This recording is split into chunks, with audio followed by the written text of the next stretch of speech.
இயற்கைக்கும் இறைவனுக்கும் நன்றி. இது அருண்ஸ் கோடைமலை. நான் அருண். வணக்கம் நண்பர்களே. போன பதிவில் இருந்து விஸ்வாமித்திரரோட வரலாறை கேட்டுக்கிட்டு இருக்கோம். அதில் முதல் பகுதியாக விஸ்வாமித்திரர் எப்படி பிறந்தாருங்கிற விஷயத்தை தெரிஞ்சுக்கலாம். ரிஷிக முனிவரோட மனைவி சத்தியவதி தனக்கு ஒரு மகன் பிறக்கணும்னு, தன்னோட தாய்க்கு ஒரு மகன் பிறக்கணும்னு ரிஷிக முனிவர்கிட்ட வரம் கேட்டா. அதுக்கு ரிஷிக முனிவர் 2 பிரசாதங்களை சத்தியவதி கிட்ட கொடுத்து, ஒன்று உனக்கும்னு இன்னொன்று உன் தாய் சாப்பிடணும்னு சொன்னதை கேட்டோம் இல்லையா? அதைத் தொடர்ந்து பாலகாண்டம் பகுதி 17 மற்றும் 18. ரிஷிக முனிவர்கிட்ட 2 பிரசாதங்களையும் வாங்கிட்டு சத்தியவதி தன்னோட தாயை சந்திக்க போனான். நடந்ததை எல்லாத்தையும் தன்னோட தாய்கிட்ட சொன்னா.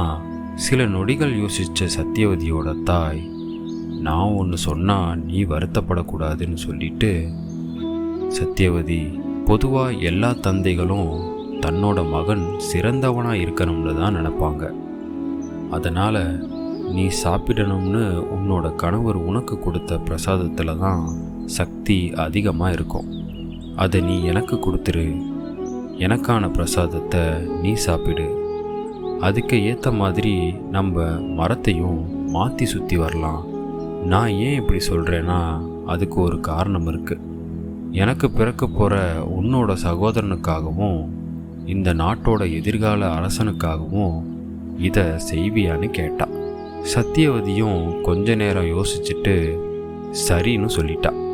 அதுக்கப்புறம் 2 பேரும் பிரசாதத்தை மாற்றி சாப்பிட்டுட்டு மரத்தையும் மாற்றி சுற்றி வந்தாங்க. சில நாட்களில் சத்தியவதியும் அவளோட தாயும் கருவுற்றாங்க. ஆனால் சத்தியவதியோட உருவ மாற்றத்தை கவனித்த ரிஷிக முனிவர் பிரசாதத்தை சாப்பிட்டதில் ஏதோ குளறுபடி நடந்திருக்குன்னு தன்னோட ஞான திருஷ்டியால் தெரிஞ்சுக்கிட்டாரு. சத்தியவதியை கூப்பிட்டு, பெரிய தவறு செஞ்சிட்டே சத்தியவதி, நான் ஒரு அந்தணன். அதனால் எனக்கு பிறக்க போகிற குழந்த ஒரு அந்தணனாக இருக்கணும்னு, உன்னோட தந்தை சத்திரியன் அப்படிங்கிறதால உன்னோட தாய்க்கு பிறக்க போகிற குழந்த சத்திரியனாக இருக்கணும்னு தான் நான் பிரசாதம் கொடுத்தேன்.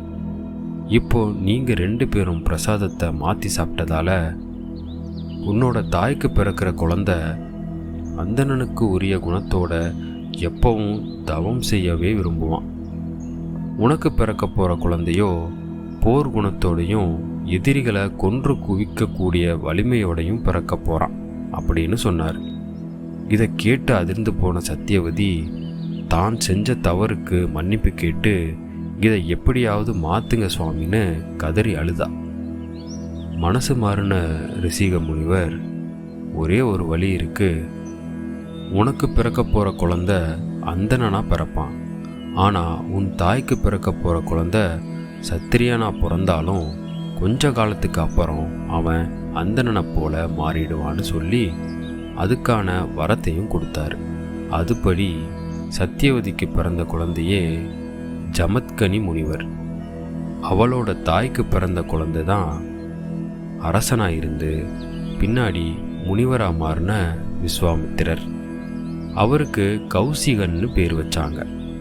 தன்னோட தந்தைக்கு அப்புறமா அரசனான கௌசிகன் ஒரு நாள் காட்டுக்கு தன்னோட படைபலத்தோட வேட்டையாட போனார். அப்போது காட்டில் இருந்த வசிஷ்டரோட ஆசிரமத்தை பார்த்த கௌசிகன் அங்கே போனார். வந்த எல்லோரையும் வரவேற்ற வசிஷ்டர் எல்லோருக்கும் உணவு கொடுத்து உபசரித்தார்.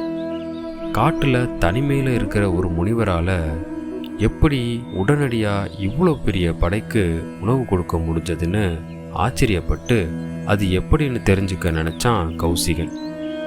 வசிஷ்டர்கிட்ட இருந்த கேட்குறத கொடுக்குற சக்தி உடைய நந்தினி அப்படிங்கிற ஒரு காமதேனு பசுவால் தான் வசிஷ்டர் எல்லோருக்கும் விருந்தளிச்சிருக்காருன்னு தெரிஞ்சுக்கிட்டான். வசிஷ்டர்கிட்ட இருந்து இந்த காமதேனு பசுவை எப்படியாவது கொண்டு போயிடணும்னு நினச்சான்.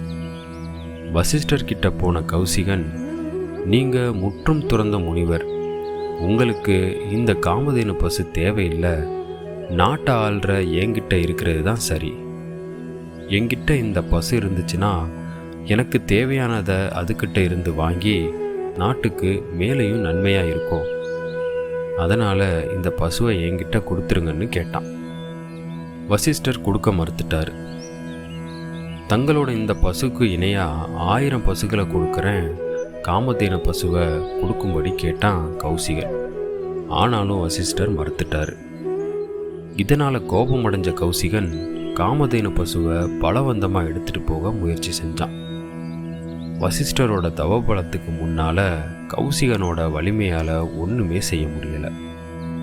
தன்னோட படைகள் எல்லாத்தையும் அனுப்பி காமதேனு பசுவை எடுத்துக்கிட்டு போக முயற்சி செஞ்சான் கௌசிகன். வசிஷ்டர் தன்னோட தண்டத்தை முன்னால் போட எல்லா படைகளும் அழிஞ்சிருச்சு. அரசனோட படைபலம் அதிகார வலிமையை விட தவபலனே சிறந்ததுன்னு உணர்ந்தான் கௌசிகன். அப்புறம் வசிஷ்டர் கௌசிக மன்னன் கிட்ட, பிரம்ம ரிஷிகளுக்கு மட்டும்தான் காமதேனு பசுக்கள் கட்டுப்படும், நீங்கள் பிரம்ம ரிஷியாக மாறுனா காமதேனு பசுவை தரேன்னு சொன்னார். தவம் செஞ்சாலும் சத்திரியனான நீங்கள் எளிதில் பிரம்மரிஷி பட்டம் வாங்க முடியாதுன்னு சொன்னார். இதை கேட்ட கௌசிகன் தவம் செஞ்சு தன்னை வென்ற வசிஷ்டரை போல மிகப்பெரிய ரிஷியாகணும்னும் வசிஷ்டரே தன்னை பிரம்ம ரிஷின்னு கூப்பிடணும்னும் கௌசிகனுக்கு வேட்கை அதிகரித்தது.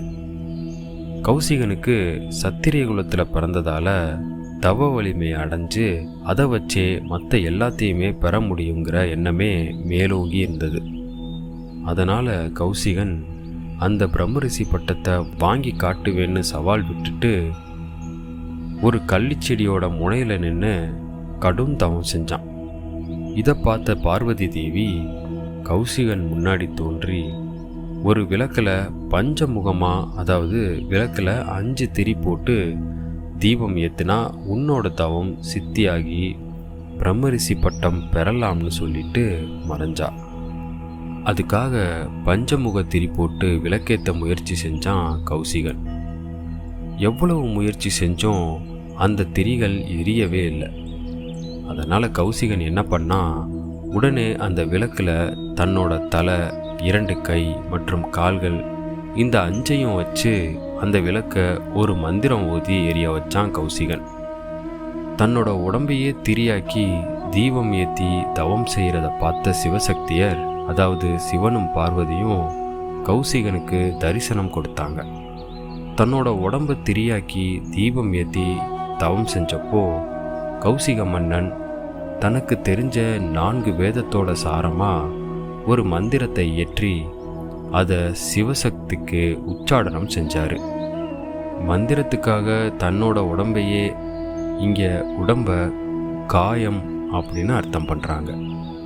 காயத்தை திரியாக்கி உச்சாடனம் செஞ்சு வரம் பெற்றதால் அந்த மந்திரத்துக்கு காயத்ரி மந்திரம்னு பேர் வந்துச்சு. கௌசிக மன்னன் தன்னோட தவத்தினால காயத்ரி மந்திரத்தை உலகத்துக்கு கொடுத்தாரு. விஸ்வம் அப்படின்னா உலகம்னு அர்த்தம். மித்ரர் அப்படின்னா நண்பன்னு அர்த்தம். உலகத்தின் நண்பன் அப்படிங்கிற அர்த்தம் சொல்லி சிவசக்தியர் கௌசிகனை விஸ்வாமித்திரர்னு அழைச்சி பிரம்மரிஷி பட்டத்தை கொடுத்தாங்க. பிரம்மரிஷி பட்டத்தை பெற்ற விஸ்வாமித்திரருக்கு ஒரு வெறி இருந்துச்சு. அது என்னன்னா, வசிஷ்ட மகரிஷி தன்னை பிரம்மரிஷின்னு ஏற்றுக்கணும்னு அவர் தன் வாயால் பிரம்மரிஷி விஸ்வாமித்திரர்னு கூப்பிடணும்னு நினச்சார். இதை தன்னோட தவ வலிமையால் சாதிச்சிடலாம்னு தன்னோட சத்திரியகுல அரச குணத்தால் யோசித்து அவரோட தவ வலிமைகள் எல்லாத்தையும் தன்னோட சுய விருப்பங்களுக்காக பயன்படுத்தினார். இதை பார்த்த பிரம்மா என்ன பண்ணார், விஸ்வாமித்திரரை சிறந்த பிரம்மகுல ரிஷியாக மாற்ற இந்திரனுக்கு ஆணையிட்டார். அதுக்கு இந்திரன் தன்னோட சபையில் உள்ள சிறந்த அழகியும் அறிவில் சிறந்தவளுமான மேனகையை அனுப்புனார். மேனகை விஸ்வாமித்திரரோட புத்தி அப்படிங்கிற 2ஆம் நிலையிலிருந்து அதுக்கும் மேல்நிலைக்கு போகிறதுக்கான ஆக்ஞா சக்கரத்தை விஸ்வாமித்திரருக்கு கொடுக்க முயற்சி செஞ்சா. ஆனால் மேனகையோட ஆக்ஞா சக்கரத்தை ஏற்றுக்க தவறியதோட மட்டும் இல்லாமல் இன்னும் கீழ்நிலைக்கு போய் மேனகை மேலே ஆசைப்பட்டார். அதனால் மேனகையை மனைவியாகவும் ஆக்கிக்கிட்டாரு. விஸ்வாமித்திரருக்கும் மேனகைக்கும் சகுந்தலைன்னு ஒரு மகள் பிறந்தா. இப்போ தன்னோட உணர்வு நிலைக்கு திரும்பின விஸ்வாமித்திரர் தன்னோட தவம் மேனகையால் கலைக்கப்பட்டதாலும் தன்னோட தவ பலங்கள் எல்லாம் வீணானதால் மேனகையை விஸ்வாமித்திரர் சபிச்சு மறுபடியும் தவத்துக்கே போனார்.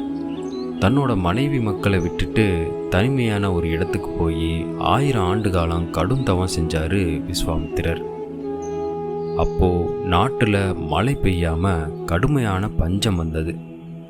விஸ்வாமித்திரரோட குடும்பம் தேவையான உணவு கிடைக்காம பல நாட்கள் பட்டினியாக இருந்தாங்க. காட்டில் விஸ்வாமித்திரரோட குடும்பம் பட்டினியால் கஷ்டப்படுறத தெரிஞ்ச சூரிய வம்சத்து மன்னன் திரியரணியோட மகன் சத்தியவிரதன் அந்த குடும்பத்துக்கு தேவையான உணவுகளை தேடி கொண்டு போய் கொடுத்து அந்த குடும்பத்தை காப்பாற்றிட்டு வந்தான். ஒரு நாள் அவனுக்கு உணவு எதுவும் கிடைக்கல. அப்போது வசிஷ்டர் வளர்த்துட்டு வந்த பசுக்கல்ல ஒன்று அவனோட கண்ணில் பட்டது. அந்த பசுவை திருடி கொண்டு போய் அதை கொன்று அதோட இறைச்சியை விஸ்வாமித்திரரோட மனைவி மகளுக்கு கொடுத்துட்டு தானும் சாப்பிட்டான். பசு காணாமல் போனதை தெரிஞ்ச வசிஷ்டர் நடந்ததை தன்னோட ஞான திருஷ்டியால் தெரிஞ்சுக்கிட்டாரு. அவர் காட்டுக்குள்ளே இருந்த சத்தியவிரதனை சந்தித்து பசுவை கொல்றது பாவம், அதை கொன்று இறைச்சியை சாப்பிட்டது மிகப்பெரிய பாவம்னு சொன்னார். அதுக்கு சத்தியவிரதன், பசிக்கு உணவில்லாதப்போ பசுவை மட்டுமில்ல வேற எதை கொன்று சாப்பிட்டாலும் அது பாவம் இல்லை, உங்களோட அறிவுரை எதுவும் எனக்கு தேவையே இல்லைன்னு சொன்னான். உடனே கோபமடைஞ்ச வசிஷ்டர், பெரியவங்க சொல்கிற அறிவுரையை கேட்காதது, பசுவை கொன்னது, அப்புறம் அதை இறைச்சியாக சாப்பிட்டதுன்னு 3 பாவங்களுக்காக திரிசங்குங்கிற பெயரோட நீ சண்டாளனா திரிவாய்ன்னு சத்தியவிரதனுக்கு சாபம் கொடுத்தாரு வசிஷ்டர். மீதி கதையை அடுத்த பதிவில் தொடர்றேன். அதுவரை உங்களிடமிருந்து விடைபெறுவது நான் அருண். இது அருண்ஸ் கோடைமலை. நன்றி.